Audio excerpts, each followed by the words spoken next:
सोलापूर शहर व जिल्ह्यातील रुग्णालयांनी धर्मादाय कायद्याअंतर्गत नोंदणी केलेली आहे अशा रुग्णालयांनी रुग्णांसाठी सवलतीच्या दरात किंवा मोफत उपचार देणे बंधनकारक आहे। धर्मादाय कायद्याअंतर्गत शासनाने ठरवून दिलेला कोटा हा रुग्णांसाठी राखीव ठेवणे अनिवार्य आहे, परंतु सोलापूर शहर जिल्ह्यातील अनेक रुग्णालये याचे पालन करत नाहीत। रुग्णांना उपचार देण्यास टाळाटाळ करतात। रुग्णसेवा ही ईश्वर सेवा असे ब्रीद आहे, परंतु अनेक रुग्णालये वैद्यकीय सेवेचा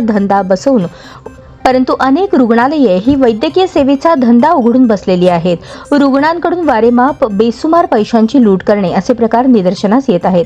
नुकताच पुण्यातील दीनानाथ मंगेशकर हॉस्पिटलमध्ये उपचाराविना एका निष्पाप महिलेचा जीव गेला। असे भविष्यात सोलापूर शहर जिल्ह्यात घडू नये यासाठी धर्मादाय कायद्याअंतर्गत नोंदणी असलेल्या प्रत्येक रुग्णालयाने मेन प्रवेशद्वारावर वैद्यकीय उपचाराच्या दराचे डिजिटल फलक किंवा डॅशबोर्ड लावणे बंधनकारक आहे। जी रुग्णालये याचे पालन करणार नाहीत त्यांना शिवसेना स्टाईलने सरळ करण्यात येईल व सोलापूर शहर जिल्ह्यातील ज्या रुग्णांना धर्मादाय कायद्याअंतर्गत उपचार मिळत नाहीत त्यांनी 7 रस्ता परिसरातील शिवसेना भवन येथील कार्यालयात संपर्क साधावा असे आवाहन शिवसेना जिल्हाप्रमुख मनीष काळजे यांनी केले आहे। ज्या रुग्णांना रुग्णालय उपचार नाकारण्यात येतील त्या हॉस्पिटलला शिवसेना स्टाईलने धडा शिकवण्यात येईल असा सज्जड दम शिवसेना जिल्हाप्रमुख मनीष काळजे यांनी सर्व रुग्णालयांना दिला आहे।